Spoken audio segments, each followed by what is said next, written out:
Buenas tardes. Gracias por estar aquí un viernes y a estas horas dentro de la tercera de las sesiones del cicle Pau a Colombia para hablar de las perspectivas del postacuerdo y en particular desde la óptica de la posibilidad de que la firma del acuerdo con las FARC signifique el cierre de una larga experiencia de grupos guerrilleros en América Latina. Tenemos con nosotros a Darío Villamizar. Él es un buen amigo de esta casa, ha estado ya en otros momentos en Casa América, señor. Buen amigo mío, de Tony Travería, de muchas de las personas que están acá. Él es una persona que ha estado vinculada académicamente e intelectualmente a todo lo que serían los movimientos de izquierda y de guerrilla en América Latina. Es politólogo. Tiene estudios de posgrado en construcción de paz y en acción sin daño. Ha sido responsable hasta hace poquito, hasta hace unos meses, de los temas de DDR en el PNUD Colombia y ha publicado muchos libros sobre insurgencia, democracia, Jaime Bateman, Profeta de Paz, Aquel 19 será, digamos, Adiós a la guerra, Sueños de abril, y ahora la razón fundamental de que, aprovechando su estancia en Europa, en St. Andrews, London School of Economics, Madrid y ahora en Barcelona, le hayamos pedido que nos acompañe, y creo que eso es relevante que se lo cuente, es que después de escuchar a John Paul Lederach en una conferencia en Bogotá presentando la matriz de acuerdos de paz que había hecho Notre Dame, de un buen amigo que desgraciadamente nos dejó hace ya unos años, John Darby, que intentó establecer una fuente de datos sobre lo que habían sido negociaciones y acuerdos de paz. Ahí en esa sesión, me contaba el propio Darío, él le preguntó a John Paul: bueno, muy interesante, esto es muy útil, etcétera, pero vosotros partís de el acuerdo que se firma en adelante, pero no sería necesario disponer de algo semejante que nos permitiera saber cuáles son los grupos guerrilleros, cómo han surgido, cómo están conformados, cómo se han organizado, por qué han discutido durante tanto tiempo, han negociado, no han negociado. Y como eso no existía, Darío se ha puesto a hacerlo y en ese momento tiene un proyecto en el que está implicado ya desde hace 2 años largos y que va a durar hasta el 2019 aproximadamente, que es hacer justamente eso: el estudio en detalle y esa base de datos que será pública de lo que han sido los movimientos guerrilleros en América Latina, sin ninguna duda la región del mundo donde más movimientos guerrilleros emancipatorios y revolucionarios ha habido. De hecho, todavía hoy están ubicados al menos en 3 países, digamos, aunque efectivamente el más importante, y con una negociación, como él mismo explicará, que lleva ya 32 años, con arribas y abajos, es las FARC. Y con un grupo, eso sí, que excepto en sus escisiones todavía no ha negociado formalmente en Colombia, que es el ELN, digamos, que los que han negociado son los que se escindieron, digamos, eso sí, pero no el ELN en su conjunto, etc.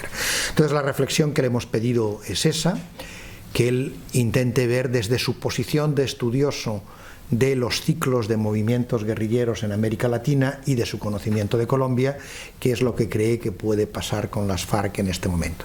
La idea es que él va a intervenir inicialmente y después, con sus preguntas o con las mías o otros, iremos enriqueciendo ese tipo de cuestiones.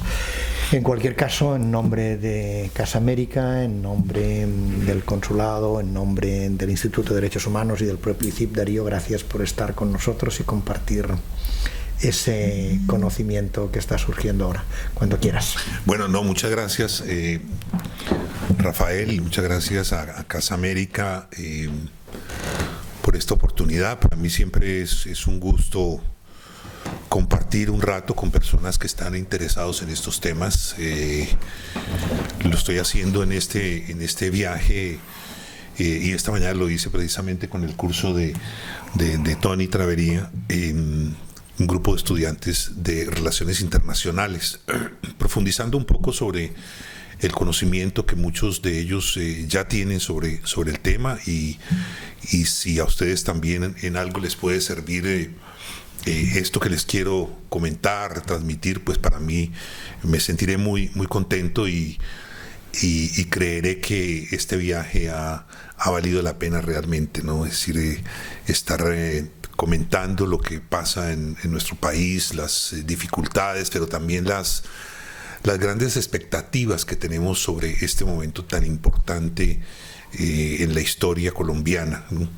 Un momento donde la guerrilla más antigua del continente, una guerrilla con 65 años prácticamente, o 67 años de existencia, si tomamos a las FARC en su primer momento, lo que yo denomino las proto-FARC, que fue ese movimiento de autodefensas que se conformó y se creó a partir del 9 de abril de 1948, el asesinato de Gaitán, ¿no? Prácticamente que ese mismo día un joven campesino oriundo del Quindío estaba tomando las armas, Manuel Marulanda Vélez, ¿no? Y se mantendría su grupo como una autodefensa campesina durante aproximadamente 16 años, ¿no? Con un breve corte en 1958 a 1960, cuando se acogen a una amnistía del primer gobierno del Frente Nacional, el gobierno de Alberto Lleras Camargo, ¿no? Pero que se vuelve a levantar en armas cuando en enero de 1960 asesinan a su comandante, que se llamaba Fermín Charro Negro, asesinado en un pueblo perdido en Gaitania, en el Huila. Ese día Manuel Marulanda desenterró los viejos fusiles, que podrían ser 2 o 3 fusiles Gras oxidados, ¿no? Y juró que no volvería a creer en procesos de paz y que no volvería a negociar de esa manera con un gobierno, ¿no? Y por eso uno se puede explicar cómo en el proceso entre 1999 y 2002, en la zona de distensión, del cual hablaremos ahora, Marulanda no se hizo presente y no se sentó en lo que se llamó la silla vacía, ¿no? Porque tenía una profunda desconfianza de lo que podría suceder, y desconfianza en general con los gobiernos liberal y conservador que durante muchos años los persiguieron y los asesinaron, ¿no? Entonces son cerca de 67 años, ¿no?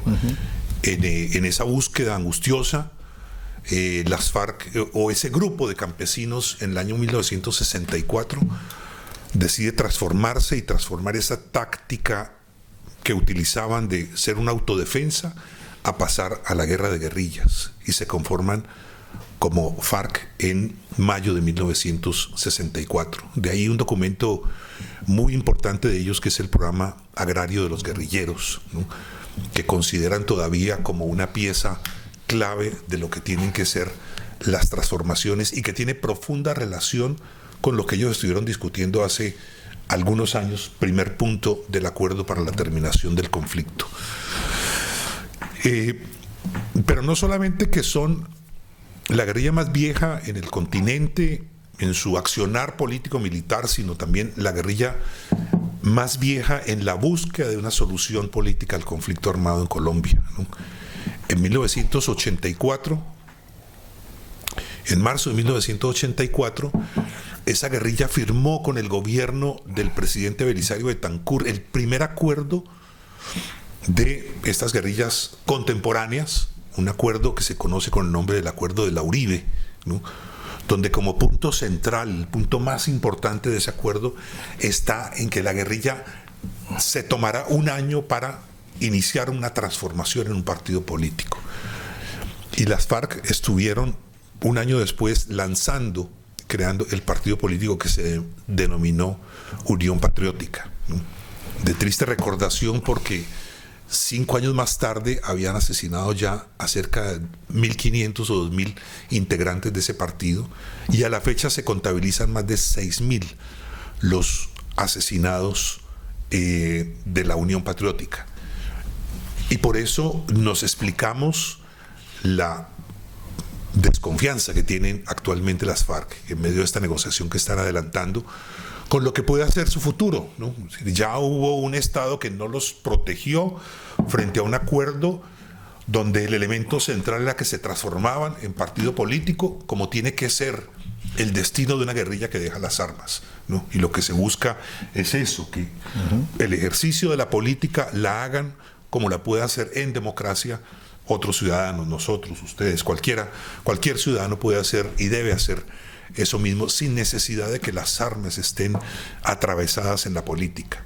Pues para eso fue que firmaron el acuerdo de marzo de 1984 y para eso fue que dieron pasos siguientes en el año de 1990.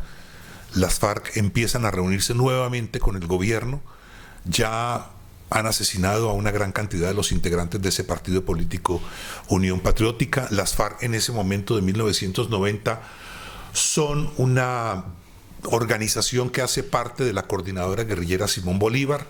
Se han desmovilizado meses antes, en marzo de ese mismo año se ha desmovilizado el M-19 y en el transcurso de los próximos meses se van a desmovilizar otras guerrillas en Colombia. Las FARC, el ELN y el EPL empiezan una negociación en Caracas, negociación que va a terminar poco después en Tlaxcala, ¿no? Pero una negociación que estuvo atravesada por un elemento muy importante de la política colombiana del momento y fue la convocatoria a una Asamblea Nacional Constituyente. La Asamblea Nacional Constituyente que funcionó entre febrero y julio de 1991 y que permitió una nueva constitución política después de la existencia de una constitución que teníamos ya hacía 104 años de historia, de manera que estábamos anclados en una constitución vieja, caduca, que no ofrecía ya garantías distintas a la dominación por parte de los partidos históricamente vinculados al latifundio y a la religión, y esta constitución permitió que nuevos partidos florecieran, permitió que nuevas fuerzas políticas pudieran participar en la vida democrática del país. No fue posible y creo que el Estado colombiano en 1991, cuando se estaba en plena discusión de la nueva Constitución, fue un poco miope en cuanto a la posibilidad de que participara la guerrilla de las FARC y del ELN en este proceso constituyente. Ellos pidieron estar en la Asamblea Nacional Constituyente, ¿no? Y pidieron unas garantías para participar, ¿no? Y se podría haber vislumbrado ahí un proceso de negociación.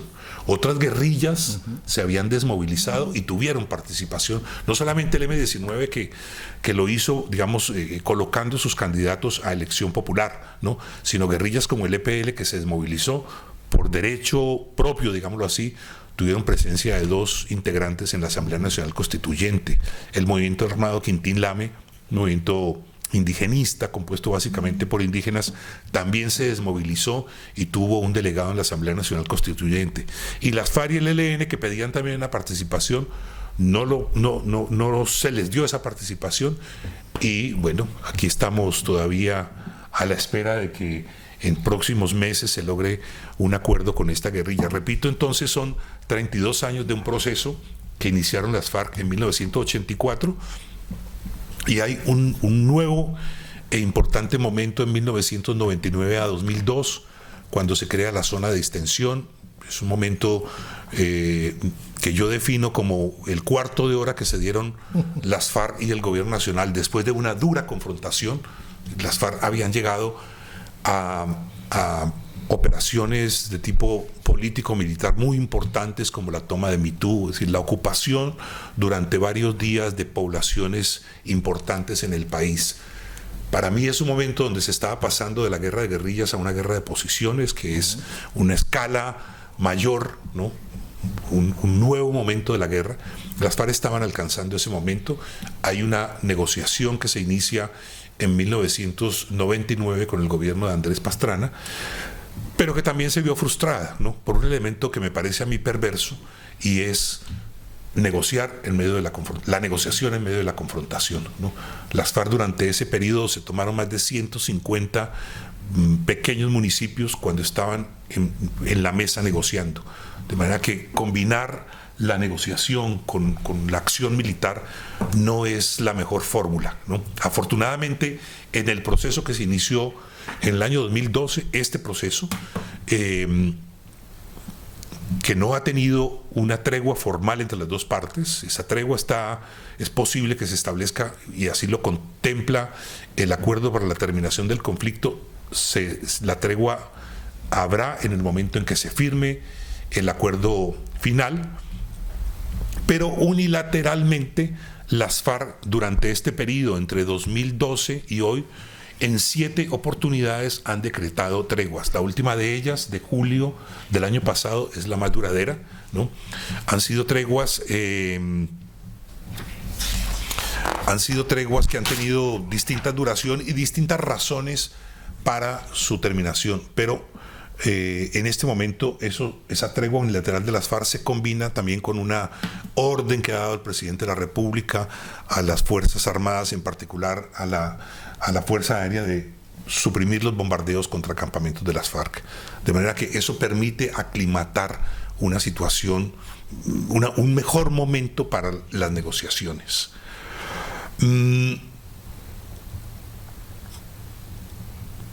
Se discute y se pregunta mucho si estamos en un momento irreversible de las negociaciones, es decir, si esto va a terminar efectivamente el 23 de marzo, como anunciaron el 23 de septiembre pasado el jefe de las FARC y el presidente Santos. Si el 23 de marzo se va a firmar el acuerdo final, todo parece indicar que no. Y ante eso no nos debemos asustar ni nos debemos preocupar. Las negociaciones son así, tienen altibajos, tienen vaivenes, tienen momentos de felicidad y otros momentos de una gran tensión. Acabamos de salir de una gran tensión que se superó y se reinstaló la mesa hace un par de días, ¿no? Pero fue una tensión bastante compleja, de una magnitud, diría yo, como pocas veces se ha presentado en estos casi 3 años y medio, y es que las FARC o los dirigentes de las FARC que están negociando en La Habana estaban autorizados por el gobierno nacional para que fueran a Colombia, hablaran con su gente, sus combatientes, y los estén convenciendo del proceso, de qué es lo que se está haciendo, informen, y además de eso los pongan en línea, los pongan en sintonía con lo que se está discutiendo en La Habana, ¿no? Eso está bien, eso es importantísimo hacerlo, ¿no? Es más, el gobierno lo tendría que estar haciendo con mayor profundidad hacia todos los ciudadanos. No lo hace así, y por eso a cualquier paciente, a cualquier ciudadano como yo, le toca ponerse a explicar estas cosas, pero bueno, yo lo hago porque me nace del alma y quiero la paz en mi país, ¿no? Pero las FARC tenían que hacer eso, ¿no? En esta ocasión, esto fue hace unas 3 semanas, fueron a un pequeño municipio del norte de Colombia, de la Guajira, ¿no? Un municipio que se llama Conejo. Uh-huh. Y tiene una referencia con una expresión muy colombiana. Hacer conejo es, yo no sé cómo lo dirían aquí, no tengo ni idea. ¿Qué es hacer conejo aquí? Sí. ¿Es qué? Un simpa. Un simpa. Irse sin pagar. Ah, muy bien, esa es una muy buena expresión. Aquí es un simpa. Un simpa. Ese está muy bien. Bien, las FARC hicieron conejo en el Conejo, y entonces no solamente que llevaron a cerca de 200 o 300 combatientes armados, uniformados, hombres, mujeres, con pistolas, fusilería, etcétera, sí, etcétera. Las fotos eran espectaculares. ¿Ah? Las fotos que eran. Las fotos eran muy duras. Espectaculares, eso, preocupantes, porque estaban en medio de la población, ¿no? Y colocaron tarima en la plaza principal del pueblo y se reunieron en una escuela y repartieron su propaganda con la posición que ellos tienen. Ahora hablamos de la refrendación, pero ellos quieren que se haga una Asamblea Nacional Constituyente. Repartieron propaganda sobre eso. O sea, esa es la típica combinación de formas de lucha, ¿no? Esa es la típica combinación entre política y fusiles, ¿no? Esa es el típico proselitismo armado, ¿no? Y eso es lo que queremos cortar en Colombia, ¿no? Hay muchos que dicen que la gran cantidad, o los muertos y asesinados por asesinados de la Unión Patriótica fue por eso, fue porque nunca dejaron las armas. No, ahí hay otras explicaciones más reales y más de fondo, ¿no? Pero efectivamente no puede seguir existiendo en Colombia ni en ninguna parte. La política tiene por qué estar mediada por las armas. Eso es lo que queremos superar. Y las FARC entonces cometen, hay que decirlo claramente, la torpeza de hacer una reunión con la gente de la población, con civiles, ¿no?, en medio de las armas. Y ahí hubo una gran tensión. Por supuesto, el gobierno suspendió ese tipo de actividades, ordenó que el CICR, el Comité Internacional de la Cruz Roja, regresara a los mandos de las FARC que estaban en esa actividad, los regresara a La Habana. Bueno, una tensión ahí que duró cerca de 10 días y finalmente pues se superó, pero esas son, digamos, las lógicas y las normas, lo que sucede en el marco de una negociación. Hay altibajos, ¿no? Entonces, con base en eso, hay una serie de indicativos que podrían estarnos diciendo que este proceso es irreversible, aunque hay que tener en cuenta que, como dice el acuerdo, nada está acordado hasta que todo está acordado, y puede pasar cualquier cosa realmente. El presidente Santos lo dijo hace varias semanas, que puede presentarse un magnicidio, lo dijo creo que ante un medio de comunicación. Y efectivamente, es decir, una situación compleja de estas, como ya han sucedido muchas en la historia de Colombia, ¿no?, y más que todo en la historia reciente de Colombia, puede presentarse, ¿no? En Colombia hay gente que está dispuesta a pagar por algo así, ¿no?, y gente que está dispuesta a hacer algo así, ¿no? Entonces hay que andar con mucho tino en ese sentido. Pero digamos, desde las partes, ¿no?, y desde las FARC particularmente, hay una serie de elementos que nos indicarían que la decisión está tomada, ¿no? Y cuando una organización se ve a sí misma haciendo política, que creo que fue lo que le pasó a las FARC, y por eso se entusiasmaron tanto en el municipio del Conejo, ¿no? Es decir, verse ante la gente, ¿no?, ante las masas, ¿no?, verse y escuchar los aplausos de la gente en un discurso, eso es muy tentador, ¿no? Y pregúntenle a los políticos que cada uno de ustedes conozca. Eso llama muchísimo la atención, eso gusta mucho y eso eleva el ego de una manera impresionante, ¿no?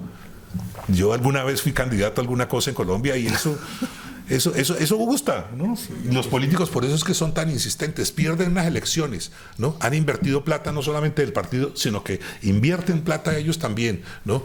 Hay un costo familiar en eso, ¿no? Hay un costo laboral y vuelven y se presentan, ¿no? Porque es que eso de los aplausos, eso gusta, ¿no? Eso gusta. Pero hay varios, repito, indicativos. El primero de todos es que, mire, a una guerrilla que le maten al jefe, ¿no? Alfonso Cano era el jefe de las FARC. Que le maten al jefe cuando está iniciando una negociación. Esto fue el 4 de noviembre de 2011. Estaban en la fase de negociaciones secretas, ¿no?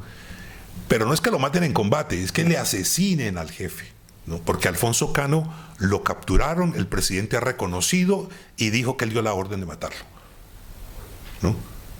Eso es una afrenta y una ofensa gravísima para una organización que está negociando. Tranquilamente en ese momento podían haberse echado para atrás, ¿no? Y no es que el Estado los tuviera contra la pared, no es que los tuviera contra las cuerdas como a los boxeadores, ¿no?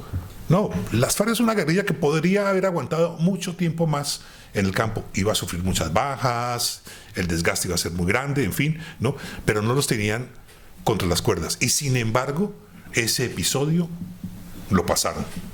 Pasaron la página, cosa que es plausible, ¿no? Yo creo que se necesita muchísimo valor, ¿no? La carta que en ese momento el jefe de las FARC, o quien asumió como jefe de las FARC, el actual Timochenko, le mandó a Santos, es una carta, es una pieza, primero que todo una pieza de oratoria, ¿no? Y segundo, es una carta muy sensata, ¿no? Donde le dice palabras más, palabras menos, así no, Santos, así no, así no. Yo creo que eso es muy diciente, esa frase. En segundo lugar, las FARC han anunciado públicamente que se van a constituir como un movimiento político, el movimiento bolivariano, ¿no? Movimiento bolivariano que habían creado en la clandestinidad en el año 2001, con una gran concentración de guerrilleros en la zona de distensión. Se calcula que en ese momento había ahí perfectamente uniformados, armados y en posición de firmes más de 2.000 combatientes, ¿no? Claro, eso, hacerlo desde una posición de fuerza, como estaban ellos en una zona que era su zona de distensión, ¿no?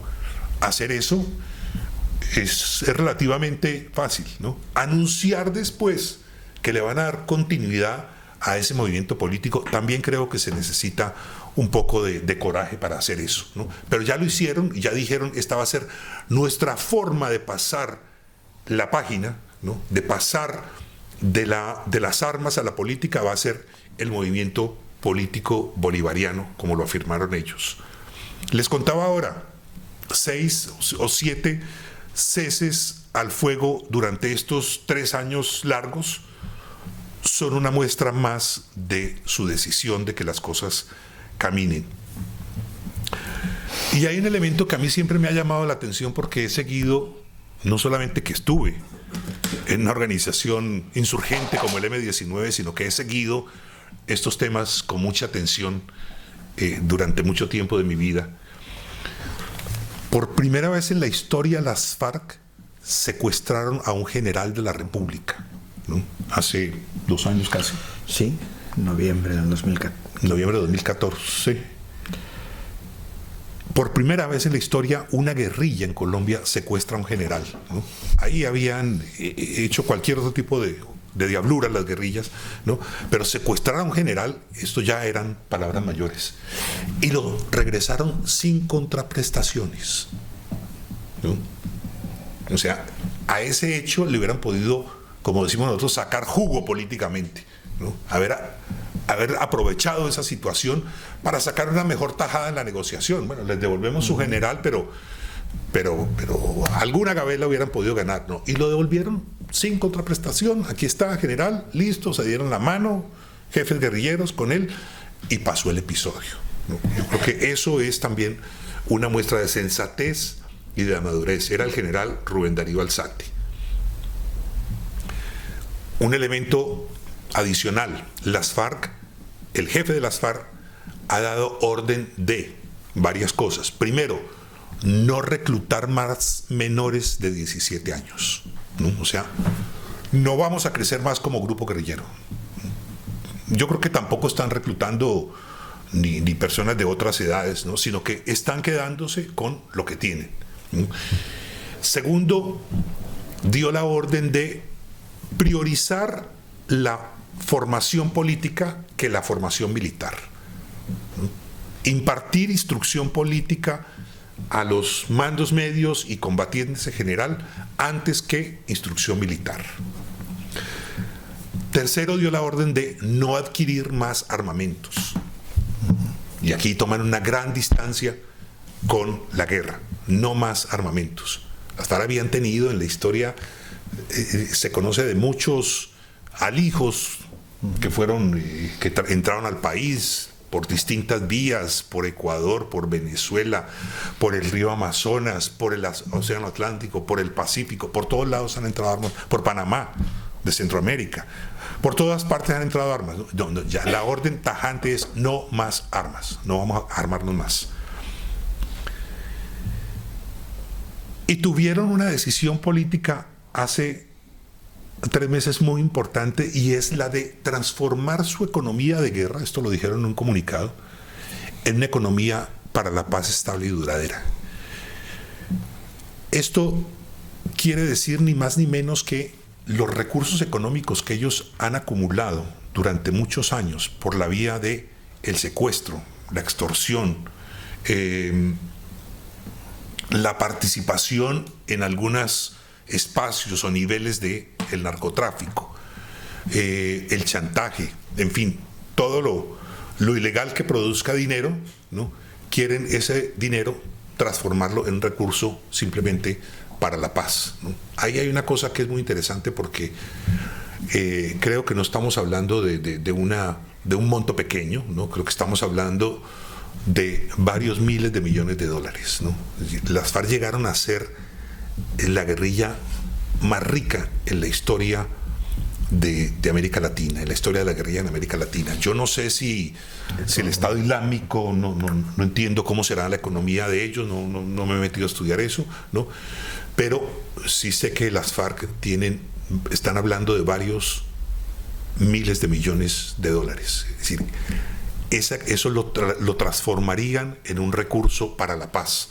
¿Cómo se va a hacer? No sé, pero al parecer hay una negociación muy secreta sobre ese tema, y hay países que estarían muy interesados en ver cómo esos recursos no salen de su economía o entran más bien a su economía, ¿no? Porque tienen inversiones económicas importantes en varios países, no solamente del área, sino de otros lados, ¿no? Y por último, un elemento muy importante sobre lo irreversible de este proceso es el apoyo internacional, ¿no? Nunca antes en la historia de las guerrillas de América Latina, quizá los salvadoreños y los guatemaltecos concentraron un importante apoyo de comunidad internacional, pero creo que en este caso hay una coyuntura también muy particular internacional que hace que gobiernos como el de Estados Unidos, por ejemplo, hayan nombrado un representante directo, ¿no? El señor Bernie Aronson, que tiene mucha experiencia en Centroamérica, lleva ya un año ejerciendo como nombrado delegado del gobierno de Estados Unidos para la negociación. Es un caso muy importante, pero también la Unión Europea designó el 30 de septiembre pasado a una persona que tiene muchísima experiencia en el conflicto irlandés, que es Gilmore, ¿no? Ha estado varias veces ya en La Habana, reunido con los negociadores, etcétera. Naciones Unidas nombró un delegado el año pasado, y este año, enero de este año, Naciones Unidas reforzó esta delegación de Jean Arnaud como enviado del secretario general de Naciones Unidas, con el nombramiento ya formal de una misión aceptada por unanimidad por el Consejo de Seguridad de Naciones Unidas, de manera que nunca antes unas negociaciones en Colombia, los procesos de los años 90, M19, PL, PRT, tuvieron unas participaciones mínimas de comunidad internacional. El caso del M19, recuerdo muy bien, fue una comisión nombrada, bueno, estuvo el secretario de la Internacional Socialista y nombró una comisión de militares para recibir las armas, ¿no? Pero nunca de la dimensión de lo que ha venido ocurriendo en el caso colombiano, con una presencia ya y un fondo, o se está fortaleciendo un fondo multidonantes para el posacuerdos o posconflicto. En fin, hay unas condiciones positivas en ese sentido, ¿no? En términos generales, al interior de Colombia, ¿qué está sucediendo con relación a lo que se vive en La Habana? Una ciudadanía más bien apática, ¿no? Muchos colombianos no conocen los contenidos de los acuerdos, ¿no? Muchos colombianos están ausentes de eso, no saben qué puede significarles materialmente, directamente, unos acuerdos que se firmen entre guerrilla y gobierno, ¿no? Un sector político convocado por el gobierno como una unidad para la paz, ¿no? Donde hay partidos importantes con importante representación en el Congreso de la República, ¿no? Unas autoridades municipales y departamentales nuevas se posesionaron apenas hace 2 meses, exactamente hace 2 meses, en enero, entonces todavía no saben cuáles van a ser para los municipios o en lo territorial los dividendos para la paz, que es a lo que se le apuesta muchísimo, a la paz territorial, ¿no? Y una oposición que tiene argumentos, ¿no? Una oposición que lo que señala es que se está negociando con el terrorismo y se le va a entregar el país a los terroristas. Y entonces, frente a incidentes como el que ocurrió hace casi 3 semanas en Conejo, ahí se fortalecen los argumentos de una oposición que básicamente está liderada por el expresidente Uribe. Con estos elementos yo dejaría hasta ahí para que pudiéramos tener más espacio de escuchar inquietudes y preguntas de ustedes y poder, en la medida de lo posible, pues darles alguna respuesta. Muchas gracias. Bien, gracias Darío. Creo que hay cosas muy sugerentes. Le habíamos pedido justamente eso, que pudiera ser un diálogo más activo, porque normalmente, como saben, siempre, si no, al final solo quedan pocos minutos, entonces la palabra es suya, si no seré yo mismo quien vaya haciéndole preguntas, pero creo que vale la pena que lo hagan directamente. ¿Quién se anima? Sí, por favor. A mí me gustaría si me pudiera aclarar un poco el momento actual, en la negociación que se está llevando a cabo en La Habana. Están sentados la FARC, las FARC, hay otros grupos que están sentados también en la negociación. Pues ahora la FARC ya lidera todo el grupo si es que existen todavía los diferentes grupos que he ido quitando, FL, M19, estos ya son todos la FARC, ¿no? Actualmente. No, solo quedan dos grupos armados en Colombia, digamos, organizaciones insurgentes, ¿no? Grupos que se organizaron hace muchos años, estamos hablando ambos del año 64, que se organizaron para derrocar el Estado y establecer un Estado de corte socialista, más o menos esa era la propuesta política, que son las FARC y el ELN. Las FARC podrían, en los años 60 podrían ser catalogados como una guerrilla prosoviética y el ELN como una guerrilla procubana o procastrista o guevarista, más o menos esas eran las divisiones simplistas que hacíamos del mundo en ese momento. Había otras guerrillas que eran denominadas prochinas, ¿no? Pero en Colombia quedan solamente esas dos guerrillas, dos grandes guerrillas, ¿no? Dos guerrillas que han tenido unos desarrollos muy importantes, ¿no? Con ambas se está negociando. Con las FARC en La Habana de manera pública. Con el ELN en quién sabe dónde, de manera todavía en una etapa o en una fase cerrada, reservada, ¿no? Todavía no hay una fase pública, ¿no? Y en esta fase cerrada y reservada, con el ELN ha habido muchas dificultades de ponerse de acuerdo, ¿no? Con las FARC la negociación pública está desde agosto de 2012, de manera pública, y están sentados en La Habana, que ha prestado su territorio. Ahí hay dos países que son garantes, en fin, hay unas condiciones para que esto se haga. Se escogió La Habana no solamente porque los cubanos de manera generosa prestaron su territorio, sino porque también se considera por seguridad, ¿no? Y por tranquilidad de la negociación, por fuera de los avatares del conflicto al interior del país, ¿no?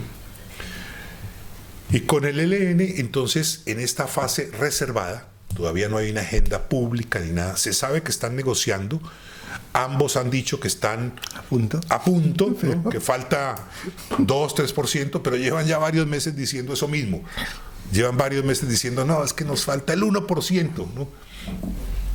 Y ese 1% no se ha alcanzado. Entonces, es una guerrilla que sigue activa, ¿no? Hace 3 semanas también casi, un poco menos, lanzaron un paro armado, hicieron varias acciones político-militares importantes, atacan a grupos de la policía o del ejército que van por ahí, entonces siguen activas. Esa es la situación, digamos, de las guerrillas en Colombia en este momento. Sí, por favor. Sí, usted decía que la sociedad colombiana está apática frente a esta situación. ¿Cuál es el apoyo político que tiene el gobierno para esto? ¿Cuál es el apoyo de la sociedad? ¿Por qué el gobierno no promueve un entusiasmo por este proceso? Porque claro, desde fuera parece como esto de que esto es un asunto que se desarrolla en La Habana entre un grupo militar, un gobierno con una serie de apoyos internacionales y que, bueno, sus referentes son la guerrilla que está en el campo, las ciudades están en otra cosa y ¿cómo puede sostenerse un acuerdo de paz sin un apoyo social y político importante? Es como difícil de imaginar, diríamos, pensando que esto tiene siempre vaivenes, cambios, en política sobre todo. ¿Y la oposición a este proceso qué fuerza tiene? Bueno, sí, ahí la radiografía que tú haces es cierta. Es un grupo negociando en La Habana. El gobierno está ya también con su delegación. Se discuten unos temas acordados previamente. La guerrilla tiene unas fuerzas en el monte, en las ciudades no pasa mayor cosa, afortunadamente, ¿no? Digamos que estas treguas, antes de ir al fondo de tu pregunta, estas treguas efectivamente sí han generado un ambiente de tranquilidad, ¿no? Han disminuido notoriamente las acciones, los enfrentamientos, la confrontación. Eso se siente en las ciudades y en el campo, ¿no? Esa es la realidad. O sea, ahí los ciudadanos podemos estar viendo, digamos, como los resultados o como esa lucecita al final del túnel va a significar eso, ¿no? Va a significar mayor seguridad, mayor tranquilidad, y puede servirle, y el país puede tener unos mayores índices de desarrollo, ¿no?, de los que tiene en este momento. Pero efectivamente al gobierno nacional le corresponde y le compete y tiene la obligación de mostrarle al ciudadano común para qué es esto, ¿no? En qué lo va a beneficiar, ¿no? Y eso, desde el punto de vista de quienes hemos estado cercanos a estos temas, creemos que no ha sido lo suficientemente acertado, ¿no? A veces hay cadenas nacionales por la televisión, el presidente explica cosas, o hay folletos que saca a la oficina del Alto Comisionado para la Paz, pero eso no es suficiente. Es decir, la labor que tiene que hacer el gobierno es ganar mayores adeptos cada día para esto, ¿no? Porque hay una oposición que es importante y está encabezada por el expresidente Uribe, ¿no? Una persona que tiene una alta popularidad todavía en el país, es un congresista, tienen un grupo importante en el Congreso de la República, hacen una oposición más o menos beligerante hacia este proceso, ¿no? Y eso de alguna manera genera en la opinión una posición adversa también, ¿no? ¿Dónde está pues la legitimidad? Por supuesto que la tiene el gobierno nacional y tiene toda la autoridad para iniciar y desarrollar y adelantar un proceso de estos y llevarlo a un feliz término, ¿no? Que coincide en este momento con la voluntad que ya he expresado aquí, que han manifestado en distintos momentos y por distintas formas y sobre diversas cosas las FARC, ¿no? Es decir, ahí es donde digamos encontramos el punto más importante, ¿no? Hay una guerrilla que quiere negociar y un Estado que quiere que esa negociación se lleve a un feliz término, ¿no? De manera que los ciudadanos apáticos, las encuestas todavía siguen mostrando un importante número de personas que o están en contra del proceso, ¿no?, o les importa muy poco esto, ¿no? Pero con el paso del tiempo se ha ido ganando en una posición favorable a la negociación, ¿no? Entonces creo que eso es lo que estaría y de lo cual por supuesto el gobierno tiene que prenderse. Hay una necesidad y hay una obligación, ¿no?, moral con el país y moral con la comunidad internacional de avanzar en esto, ¿no? Se tiene que llegar a eso. Sí, ahí. Sí, por favor, Ana. Antes ha mencionado que la guerrilla y las FARC querían acabar el proceso que acabara con una constituyente, ¿no? En cambio, por parte del gobierno se defendía más bien que hubiera un referéndum, ¿no? Por parte plebiscito ahora ya. Entonces, ¿cómo está eso y qué peligros hay, ¿no? Porque realmente una cosa es que llega a un acuerdo, pero luego si a la hora de ponerlo a la práctica se encuentra en esa situación, ¿y qué pasaría si realmente se hace un referéndum o sea, la consulta? Sí, que no después de fuera, ¿no? Y otra pregunta, ¿qué pasa también si hay una escisión dentro de las FARC y se niegan a entrar en un acuerdo, ¿no? ¿Tendría eso en peligro el Sí, que, ¿os parece hacemos alguna más, por si hay algunas más parecidas, Paula? Sí, y luego había otra por ahí, que son de temas parecidos. Sí, por favor, por ahí. Luego, sí. Yo creo que más que a partir por parte de la población colombiana, lo que hay es un grado de escepticismo frente al proceso. El proceso ha sufrido una serie de altibajos desde hace un tiempo. Aquí el problema es que en algún momento la población colombiana tenía muchas esperanzas para no dejarte ir solo. y creían en la palabra de las partes. Pero uno observa es que con el tiempo esto ha ido debilitando y los ataques que no han cesado, no están siendo hay estado de siguen el pueblo, siguen el campo rural haciendo acciones de violencia. Por ejemplo, no hace mucho aconteció una. De ahí un poco el impacto positivo que ha tenido el Centro Democrático de la Nación Colombiana, porque al Centro Colombiana dice la verdad. Oiga, el gobierno está haciendo unas cosas, pero no es tan cierto lo que están diciendo, ¿verdad? Entonces, uno colombiano es escéptico frente al proceso. Yo ya no creo porque se dice marzo, bueno, marzo. Mi pregunta es de qué año ahora, ¿ya? Pero claro, con ellos se plantea una fecha. Primero era a 2 años. Ya no, eso no hubo nunca 2 años. ¿Ya? No hubo nunca 2 años, nunca se dijo. Veo que el proceso se sigue alargando y por esa vía casi que se está debilitando, ¿ya? El gobierno dice que tiene algunas cosas prácticamente acordadas y efectivamente hay unos avances, pero yo creo que este proceso, tal como está, seguramente a finales de año o el otro podría haber luces claras sobre esto.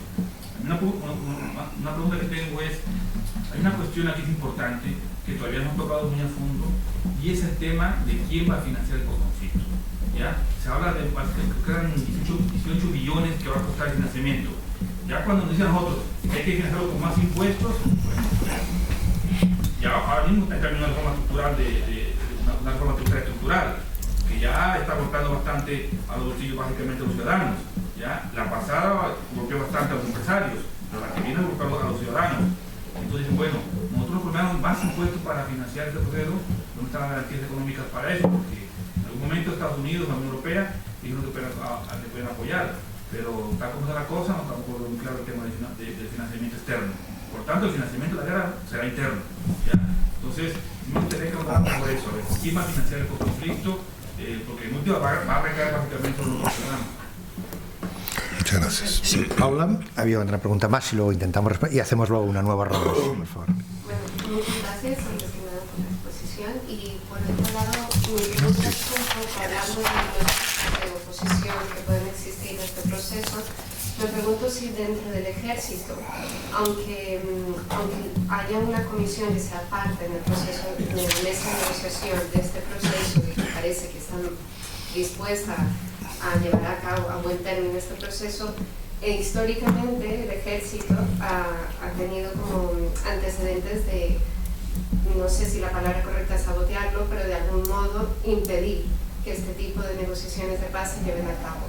En tu opinión, ¿consideras que puede haber este peligro en el actual proceso de paz? Bueno, Darío, cuando quieras, yo también diría alguna cosa. No, ¿quieres que empiece yo? Sigue. A ver, muy rápido, porque habéis planteado muchas cosas. Plazos. Nunca se dijo 2 años, hay que ser estricto. No hubo plazos al principio. Objetivamente, una negociación, aunque fuera limitada con la agenda como esta, porque no era los 14 o 15 puntos del Caguán, que aquello no podía acabar. De hecho, nunca pasaron del primero, digamos, etcétera, en lo de la zona de distensión, toma su tiempo. Comparativamente, 3 años y medio no es demasiado para lo que hay, sinceramente, digamos, etcétera. Teniendo en cuenta que esta es la 4ª negociación formal con las FARC y que la única que realmente tuvo un impacto de éxito fue la de la Uribe, la primera, y que luego pasó lo que pasó, digamos, con Unión Patriótica, pero donde sí que hubo un resultado exitoso. Es verdad que los juegos con el tiempo, los plazos, etcétera, han complicado el debate ante la opinión pública. Y particularmente el hecho de que no se pueda cumplir lo del 23 de marzo. Aunque yo soy de los que cree, y lo he dicho ya en público y en televisión, etcétera, por allá, y por tanto, que el 23 de marzo habrá algún acuerdo importante. Y yo estoy convencido de que se va probablemente a establecer lo que ya de hecho es de facto. Hay 90 días ya sin enfrentamientos armados. En términos técnicos, para encontrar una situación de nivel tan bajo de enfrentamiento militar, hay que irse al año 70 y tantos. Es decir, eso ya ha sido bueno desde esa perspectiva, etc. Pero, es decir, yo creo que todo el mundo tiene claro que la última posición del presidente Santos ha sido decir: ese acuerdo del 23 de marzo lo tomamos las dos partes. Si las dos partes acordamos un nuevo margen de maniobra, no pasaría nada. ¿Cuál es la tesis de las FARC? Perdimos casi 3 meses en los desacuerdos de lo que se había firmado el 23 de septiembre. Estoy diciendo su tesis, no estoy diciendo que la comparto. Digamos, por tanto, todavía nos quedan 2 meses y medio. ¿Qué quiere decir eso? Que todo el mundo sabe que no habría demasiadas dificultades con 2 meses y medio más. Por otro lado, eso es algo que el propio presidente Santos y su gobierno tienen que manejar, porque también hay altibajos en la opinión pública. Y en este momento, la última encuesta de popularidad en cuanto al proceso de paz y en cuanto al presidente Santos volvió a caer, digamos, etcétera, desde esa perspectiva. Opinión pública. Yo creo que hay una situación, yo a veces la llamo en broma, de esquizofrenia demoscópica, que tiene una explicación histórica. La mayor parte de la población colombiana sigue diciendo que quiere el acuerdo de paz, eso sale, pero cuando se le pregunta qué daría usted a cambio, a nada. Entonces, eso no es factible, digamos, etcétera, y por tanto estamos en una negociación, y en una negociación exitosa las dos partes pierden, para los dos ganar, y eso ya ha pasado. Es decir, inicialmente el gobierno colombiano no quería pensar en una misión de observación internacional, y está ahí, y de mutuo acuerdo, y además enormemente importante, y eso no hubiera sido posible sin el gobierno, unanimidad del Consejo de Seguridad. Eso no es nada habitual, digamos, etcétera, desde esa perspectiva. Y eso tiene mucho que ver con ni siquiera el gobierno, con la posición particular del presidente Santos, que tomó en ese tema, y la posición al respecto. Las guerrillas no querían ni oír hablar, las FARC, de una condena, y hay jurisdicción especial y habrá sentencias y condena, digamos, etcétera. Es decir, que ya ha habido esas excepciones. Y voy a lo que planteabais de temas. Financiación es el tema más complejo.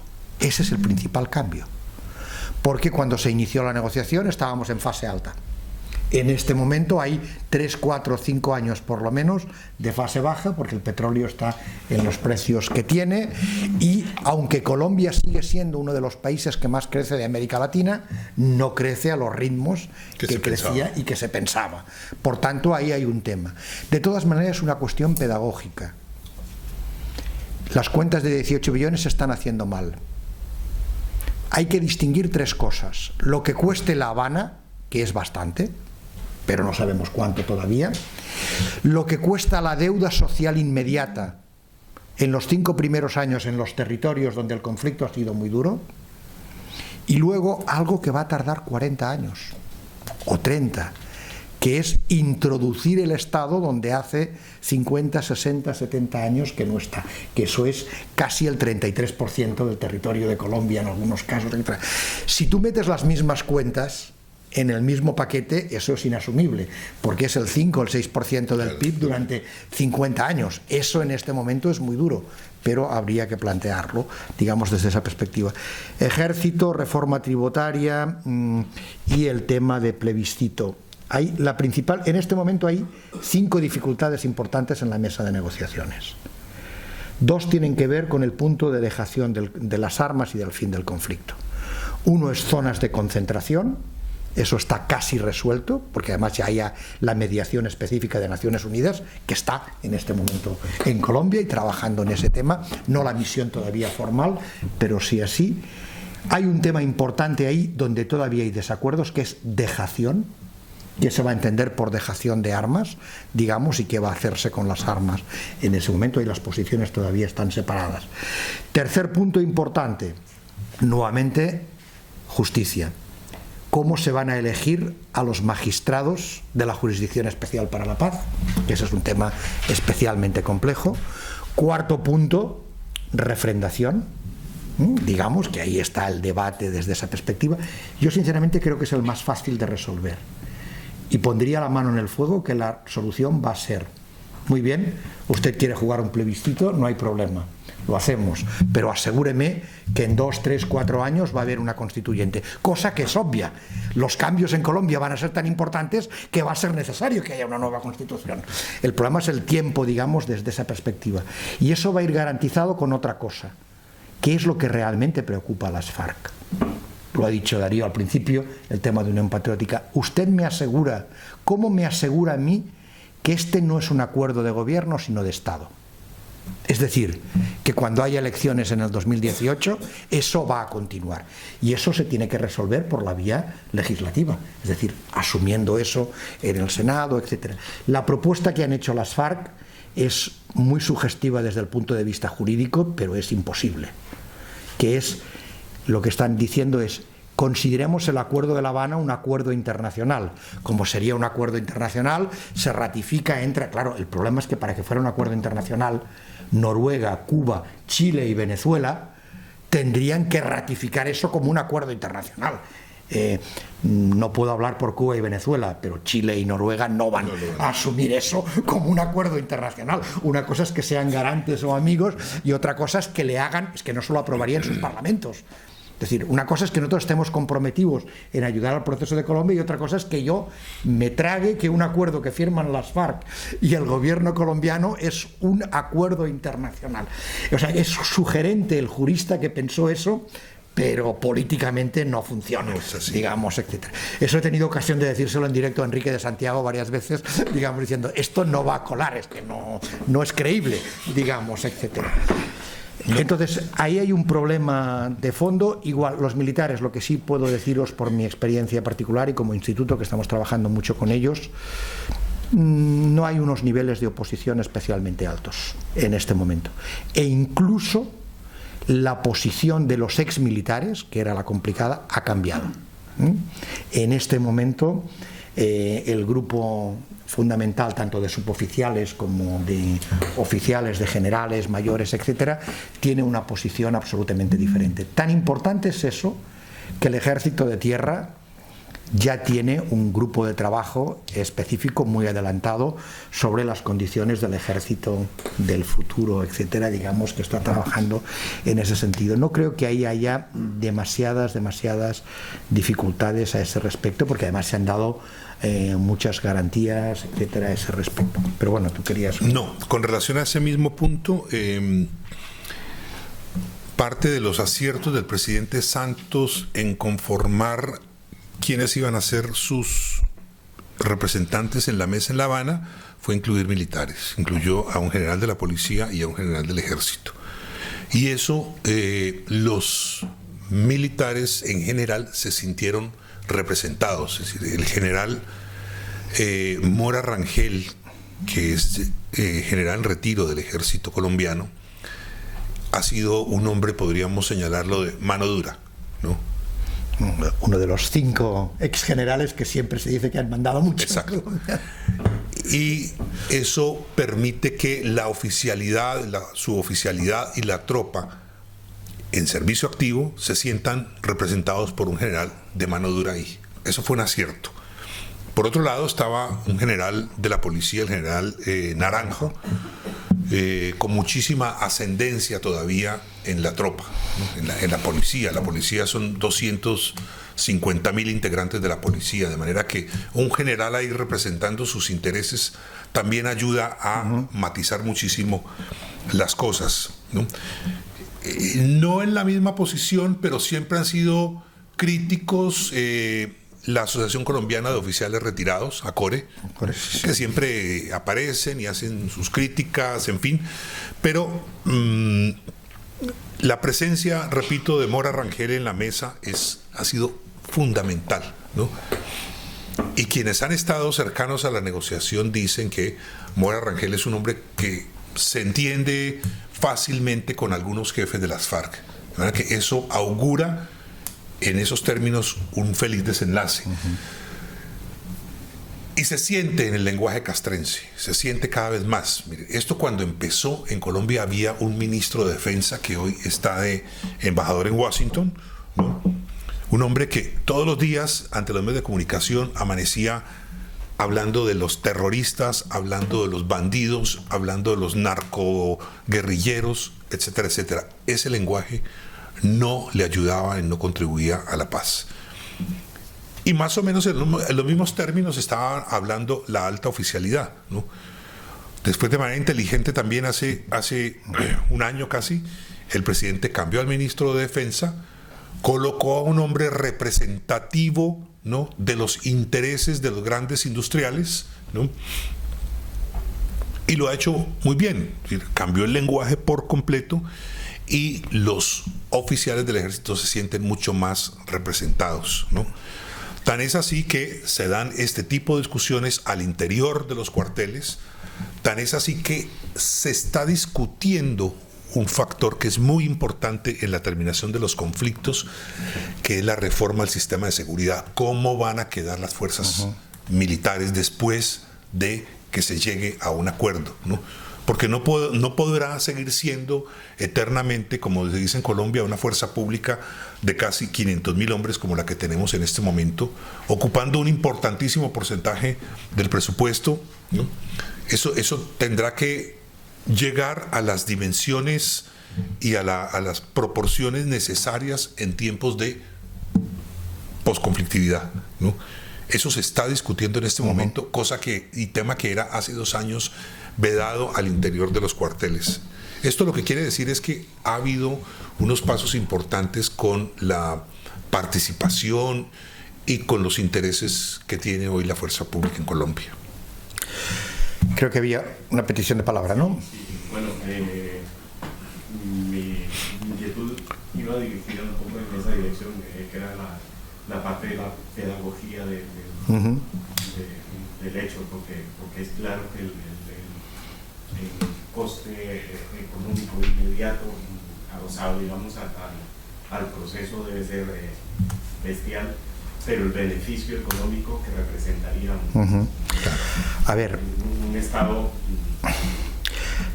en paz pues, sería infinitamente mayor.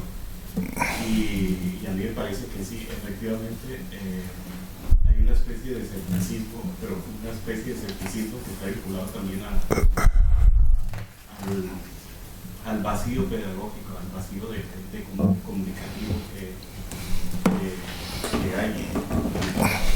Por ejemplo, esto de las discusiones en los cuarteles, por ejemplo, no lo conocía y en parte contesta mi pregunta, pero el grueso de la población colombiana me parece que tiene escepticismo por 2 razones: por las experiencias anteriores, de procesos anteriores, un desgaste natural también, por todo el tiempo que ha durado el conflicto. Sí. Y también por una ausencia de comunicación. Yo quisiera saber si hay contemplado alguna forma de llenar esto. Sí, por favor, intentemos agrupar varias. Me salgo un poquito de la línea, pero también es una inquietud. Si hay alguna perspectiva de género en el análisis del conflicto y en el posconflicto, si hay la identificación de otros tipos de víctimas, de la violencia sexual, y cómo son resarcidas, si se contemplan los acuerdos desde una perspectiva de género también. Pues bien, yo creo que empezaría yo por esta. Sí, empieza y luego así, no sé si quieres. Porque me parece muy importante y por supuesto también lo que tú has planteado es muy importante. Sí, el acuerdo tiene una particularidad como no había sucedido en los procesos de negociación en Colombia, y es que las víctimas están en el centro del conflicto, así lo dice el mismo acuerdo, ¿no? Y efectivamente se han tomado medidas para garantizar la participación de víctimas en medio de las negociaciones. Recientemente, bueno, el año antepasado hubo un foro importante sobre el tema de víctimas, hubo presencia de 6 grupos de víctimas en La Habana que se reunieron directamente a discutir con la mesa de negociaciones, ¿no? Y se ha discutido un punto específico del acuerdo, el punto relacionado con víctimas, donde hay conclusiones claras sobre los derechos de las víctimas a verdad, a justicia, a reparación, a que las situaciones que se presentaron no se vuelvan a repetir o a presentar de esa manera. Entonces, todo esto, digamos, las organizaciones de víctimas han tenido esta vez rostro, esta vez han sido visibles, ¿no? Ha habido una importante presencia de mujeres en las delegaciones que estuvieron en La Habana, ¿no? En los foros que se han organizado temáticos, hubo un primer foro convocado por la Mesa de La Habana sobre el primer punto del acuerdo para la terminación del conflicto, foros que organizó Naciones Unidas y la Universidad Nacional, ¿no? Y en ellos se ha contemplado siempre la participación de un número importante de mujeres representativas de territorios, representativas de distintos victimizaciones, ¿no? Por lo tanto, a diferencia de otros momentos y otros espacios, en esta oportunidad, no solamente con víctimas en general, sino con mujeres víctimas, ¿no? Y con victimizaciones, se ha incluido una importantísima participación de mujeres. El tema también ha sido discutido en la mesa, ¿no? Grupos de mujeres han asistido a sesiones de la mesa en La Habana, se han reunido con las dos partes y por aparte con cada una de ellas, ¿no? Las delegaciones tanto de las FARC como del Gobierno Nacional incluyen en sus equipos una importante presencia de mujeres, de manera que es una oportunidad muy importante para que victimizaciones de distinta índole que han afectado a mujeres, a niños, a niñas, sean tenidas en cuenta por la mesa. Sí, de manera de añadir simplemente a ese respecto del tema de violencia sexual, en los acuerdos de justicia, por primera vez explícitamente en ningún acuerdo de paz hay una mención explícita a la violencia sexual, y eso tiene que ver con el trabajo de 5 grupos de mujeres, aparte de esos que trabajaron ciertamente, que prepararon un documento específico y que al final tanto gobierno como guerrilla han asumido. Eso es importante porque ese tema, por ejemplo, no se logró poner en los acuerdos con paramilitares, etcétera, y estaba ahí sin presencia, etcétera. Y además ese grupo de mujeres, donde están desde Humanas a Sisma Mujer y otras, están siendo muy activas sobre ese tema. Y me consta, por haberlo dicho a las partes, que el trabajo con ellas fue de lo más duro en las negociaciones de La Habana, etcétera, porque realmente fue complejo para las dos partes asumir que efectivamente los cuerpos de las mujeres habían sido usados como arma de guerra en diversos casos. Y sobre el tema de la pedagogía, es un tema clave. Yo diría que hay 3 problemas importantes, pero que están empezando a intentar poner remedio. Uno, histórico. Se concibió La Habana para dejar aparte del tema de Colombia y por tanto durante algún tiempo hubo opacidad mantenida específicamente por ambas partes.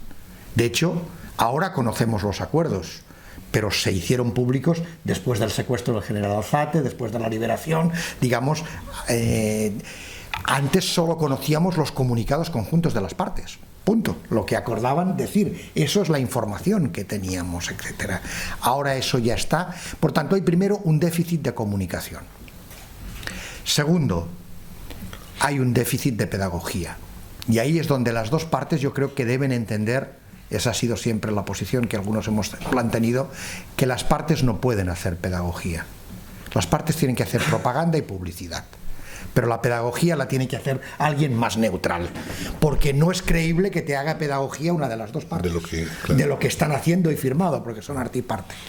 Y hay algunas, y yo en concreto fui más lejos en una de las sesiones de trabajo y les dije, miren, los británicos estuvieron 1 mes y medio antes del referéndum, 3 meses antes del referéndum sobre el acuerdo de Irlanda, preocupadísimos porque las encuestas no daban. Por primera vez en la vida, alguien contrató a una de las 5 principales empresas de publicidad, a McCann, digamos, para que les hiciera la campaña, y ganaron por un 70%. Te digo, miren, si ustedes quieren hacer una campaña, etcétera, busquen a profesionales, unos y otros, porque lo que está en juego es muy importante, digamos, etcétera. La buena noticia de hace 2 días es que una iniciativa pequeñita pero interesante, se están creando, si no recuerdo mal, 500 bolígrafos para firmar acuerdos y otras cosas que están hechos a través de balas, le llaman el balígrafo, digamos, porque son balas montadas, etcétera. Eso ya está en marcha, son casquetes y vainas que guardaba de diversos combates el ejército, etcétera, y por tanto debe haber de todas las partes, digamos, ahí. Y la buena noticia es que para hacer la propaganda de eso y lo que significa el balígrafo y el cambio, han contratado a McCann, digamos, para hacerlo, etcétera. Por fin, porque efectivamente... Ahora, yo creo que es un problema más de que se influya a la gente y que comente. El otro tema es el acuerdo que hubo el sábado pasado, bueno, o sea, que es cuando se volvió a resolver en una negociación especial en La Habana cómo se iba a hacer la pedagogía para que no hubiera nuevos conejos, digamos, etcétera. Eso se resolvió el sábado pasado y por eso el lunes volvieron los negociadores de ambas partes a La Habana y el miércoles empezaron de nuevo estas negociaciones, etcétera. Pero la pedagogía va a ser clave y fundamental, pero eso va a ser en parte de todos. Hay buenas noticias. Hay esa parte de, tú lo has hablado, de Unión para la Paz, etcétera, ese intento de crear. Está a punto de hacerse público una alianza en que hay desde empresarios a académicos que van a hacer campaña en el plebiscito a favor de eso, etcétera. Y probablemente si hay un acuerdo, yo creo que también en su momento, en medida, lo harán los grupos más cercanos a las FARC. ¿Qué es lo que queda? Y habrá el papel que van a tener las autoridades territoriales. Algunas ya lo están haciendo, pero tanto la Federación Colombiana de Municipios como la Asociación de Gobernadores van a tener que tomar temas en eso. ¿Cuál es el problema? Y en eso tiene que ver con la pregunta anterior, el no saber con claridad los plazos complica las cosas, porque no sabes exactamente cuándo haber la información. Pero la pedagogía va a ser fundamental, porque incluso para los que seguimos digamos, desde hace tiempo el tema con mucho detalle, comunicar las casi ya 400 páginas de acuerdos que hay, etcétera, es complejo. Imagínase que le explicas eso a la población, que le vas a decir cuáles son los mecanismos, etcétera. Sería muy difícil, etcétera, poderlo hacer desde... Sí, por favor. Había 2 preguntas más por acá. Vamos a intentar ver. ¿Hay una, 2, alguna más intervención? Es una pregunta más. Sí, sí. ¿Cuál es el rol que está jugando, por ejemplo, el sistema de medios de comunicación, televisión, radio, periódicos? ¿Aparece este tema como algo importante o está...? Porque ese es un elemento de... Cuando no pasa nada en los medios de comunicación con estas cosas, claro, si no hay referentes, si no hay debate, si no hay puntos de vista mezclados, lo que se superpone es la tradición, y la tradición es el escepticismo, por supuesto, si ha habido tantos fracasos, pero si empieza a haber novedades y que esto se debata y que hable de gente que nueva, que... A ver, los medios de comunicación, mi opinión probablemente será en ese punto diferente a la de Darío. Yo puedo ser más duro porque me lo miro desde fuera. Es decir, los medios de comunicación siguen el tema, y mucho. Ahora bien, sobre todo la opinión publicada en los medios de información es todavía de lenguaje de guerra. Literalmente. Hay diferencias, ¿sí? Pero... pasando muchos meses allá, a veces el día en que uno puede leer toda la prensa, que es el domingo, al menos yo digamos que la puedes leer entera desde el principio al final, y leyéndome todos los artículos de opinión tenía que hacer serios ejercicios, porque algunas de las cosas que se decían no eran ni siquiera opiniones, eran insultos concatenados sin ningún tipo de argumentación. Es decir, que yo no tengo nada en contra de leer a alguien que te argumenta una posición muy dura, etcétera, pero es que no había ninguna argumentación. Entonces, hay algunos medios, ahora cada vez más cercanía, pero hay algunos medios, sin dar nombres, etcétera, que claramente están en contra del proceso y que han jugado, etcétera, pero eso no ha sido, digamos. Ahora, hay interés, pero no se ayuda demasiado a entenderlo. Aquí hay una autocrítica que se debería hacer. Si tú no explicas suficientemente bien a los medios ciertas cosas, lo sé porque me ha tocado hacer cursos a periodistas y tal, y a explicarles qué es, etcétera, bueno, no sé, algo tan trivial, pero que está en la Constitución del 91, solo hay que leer la diferencia que había entre un referéndum y un plebiscito, digamos, etcétera. ¿Y por qué no se puede hacer un referéndum? Pues porque no dan los tiempos, porque la Corte Constitucional dijo lo que dijo, digamos, etcétera. Entonces, la única posibilidad de refrendar algo por la vía de la Constitución es un plebiscito, que es verdad que no se ha hecho nunca, pero es decir, que el problema no es que los medios no se ocupen, sino que sobre todo los opinadores son muy duros. No, los medios están trabajando sobre la cotidianidad también, ¿no? Es decir, qué es lo que pasa, qué es la información, cuál es la información que viene de presidencia o que intuyen de lo que puede estar pasando en La Habana o de los comunicados oficiales que hay de alguna de las partes, ¿no? Sobre eso están trabajando, sobre la agenda del día a día, ¿no? Y efectivamente, como dice Rafael, los que opinan en los medios de comunicación están o sesgados claramente en contra del proceso o ligeramente expresan comentarios en favor del proceso, ¿no? Pero más lo que uno escucha son voces en contra del proceso, ¿no?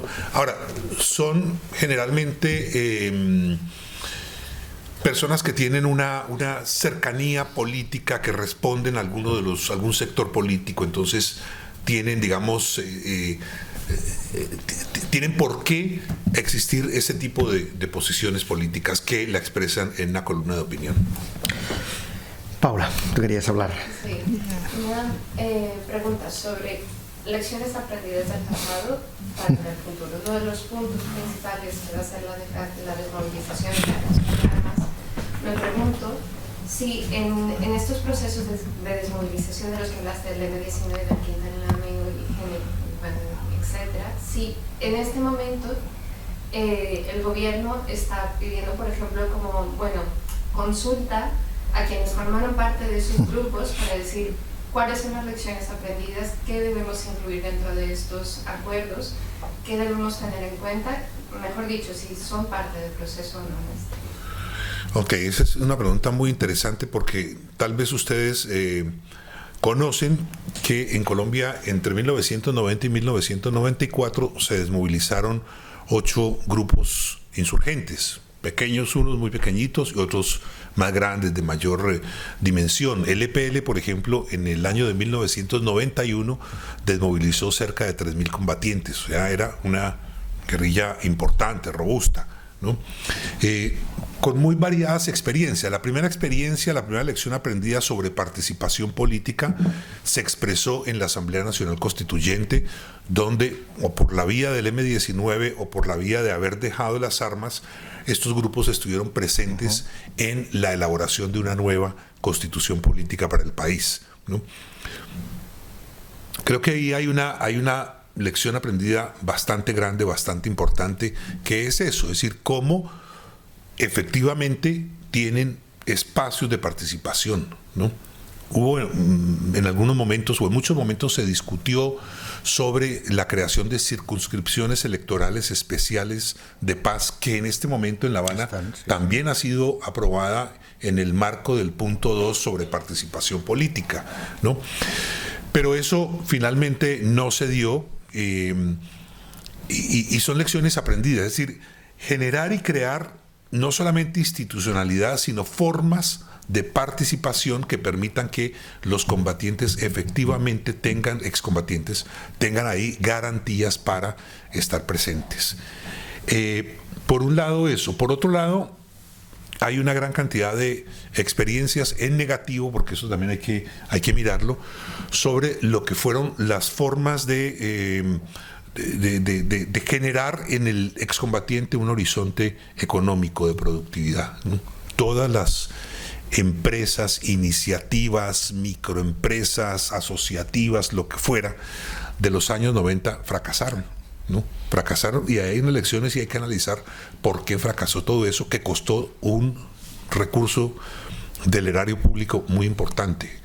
Y eso lo decimos con relación a qué es lo que se puede hacer en este momento que no signifique un fracaso tan estruendoso como pasó en los años 90, ¿no? Desafortunadamente, ni el gobierno ni las FARC han tenido, digamos, la receptividad para escuchar las propuestas de los procesos y de los excombatientes de los años 90. Es decir, ha habido un par de reuniones donde se queda en que sí, que interesante, que hay que volver a hablar con ustedes, pero no pasa nada más. Y yo creo que hay unas lecciones aprendidas ahí o cosas que se tienen que aportar. ¿Por qué no se hace?